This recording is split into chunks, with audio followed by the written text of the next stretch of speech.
حالانکہ شریعت میں بچی والے پر کوئی بوجھ نہیں ڈالا گیا، شادی کے وقت بچی والے پر کوئی بوجھ نہیں ڈالا گیا، لیکن ہمارے بہت سارے نوجوان کم علم یا دنیا کے لالچی یا اسی طریقے سے شریعت کا علم نہ ہونے کی وجہ سے یا ماں باپ کے دباؤ میں بہت سارے بچے جہیز کا مطالبہ کرتے ہیں۔ یہ ہرگز نہیں ہونا چاہیے، اسلام میں جہیز نہیں ہے۔ ہاں، وہ لڑکی کا باپ اپنی خوشی سے اگر اپنی بچی کو کچھ دینا چاہتا ہے اس کو اجازت ہے، لیکن لڑکے والوں کی طرف سے مطالبہ کرنا یہ صحیح نہیں ہے۔ لڑکیوں کو بوجھ کیوں سمجھا جانے لگا؟ اس لیے کہ وہ جانتے ہیں کہ بچی جوان ہوگی تو اس کی شادی کرنی ہوگی، اس کے لیے جہیز کا انتظام کرنا ہوگا، اس لیے وہ پریشان رہتا ہے۔ اور بہت سارے بیچارے شادیاں کرنے کے بعد بھی پریشان رہتے ہیں۔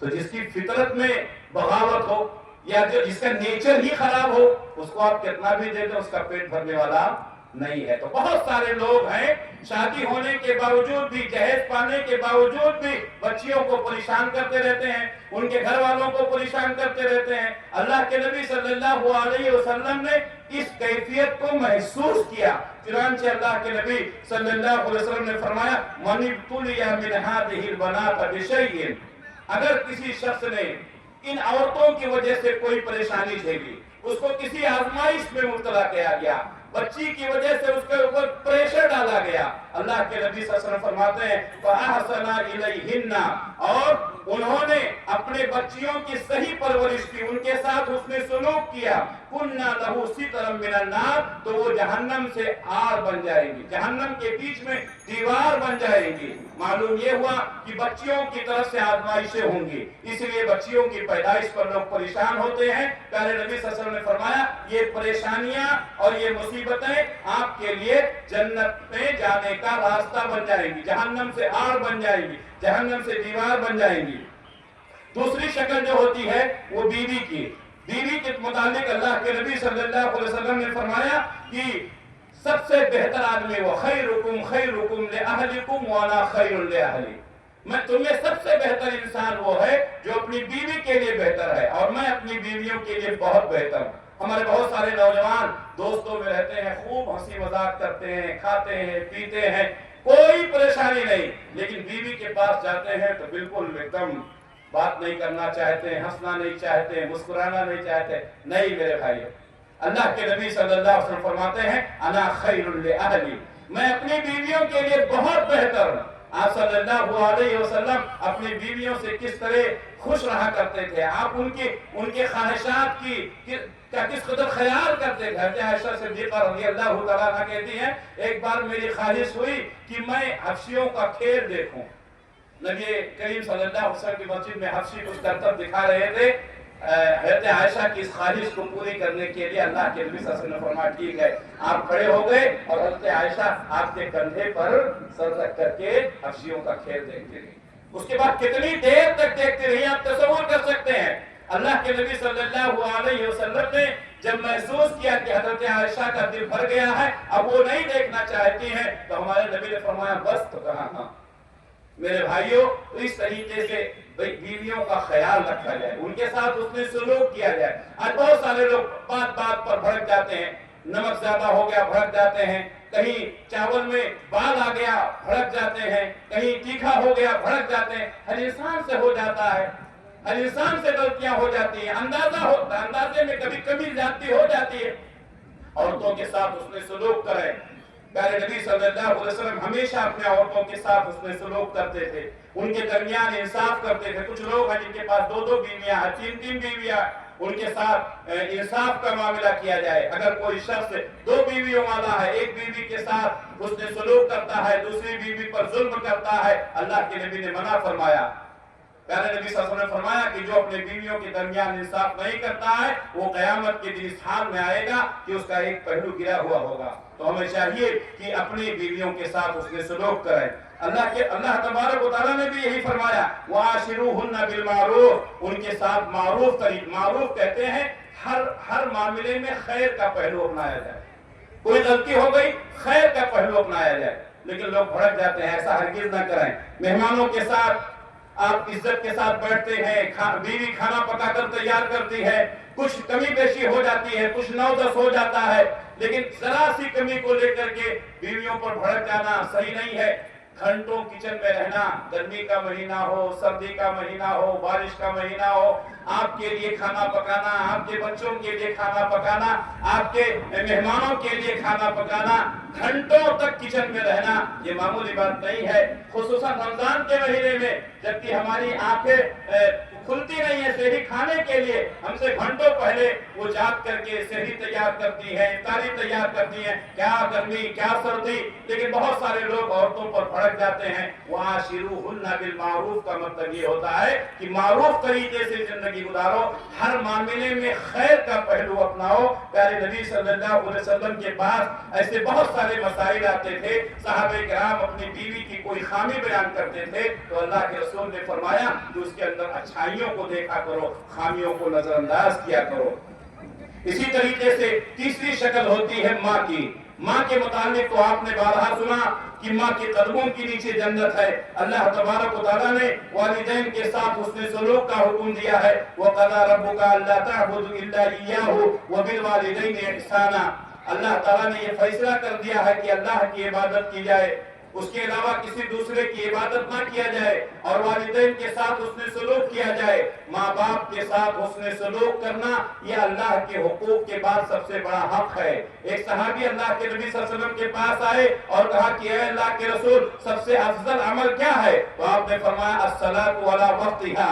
آپ نے فرمایا، پھر صحابی نے پوچھا اس کے بعد؟ تو کہا بر الوالدین، ماں باپ کے ساتھ حسن سلوک کرنا۔ کہا اس کے بعد؟ کہا الجہاد فی سبیل اللہ، تیسرے نمبر پہ اللہ کے راستے میں جہاد کرنا۔ معلوم یہ ہوا کہ ماں باپ کے ساتھ حسن سلوک کرنا یہ جہاد سے بھی افضل ہے۔ اللہ ایک صحابی نے پوچھا کہ اے اللہ کے رسول ماں باپ میں بھی میرے اخلاق کا سب سے زیادہ حقدار کون ہے؟ تو آپ نے فرمایا تمہاری ماں۔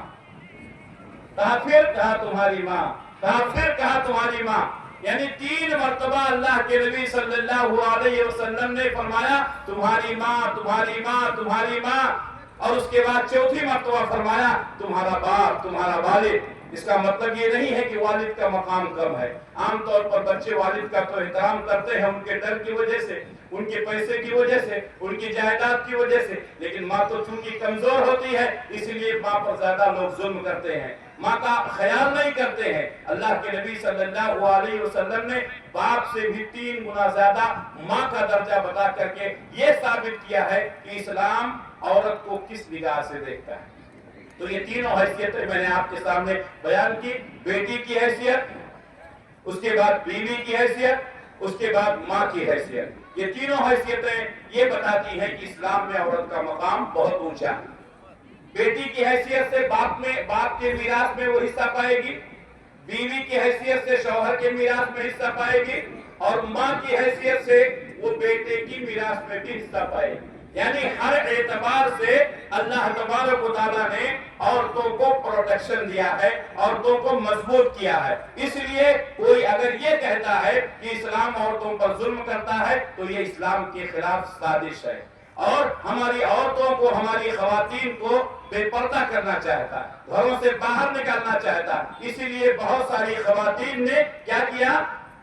مغربی آواز پر لبیک کہا، اور گھر کی چہار دیواری یا گھر کا پردہ ان کو اچھا نہیں لگا اور وہ باہر نکل گئی۔ نتیجہ کیا ہوا؟ نہ دین کی رہ گئی نہ دنیا کی رہ گئی۔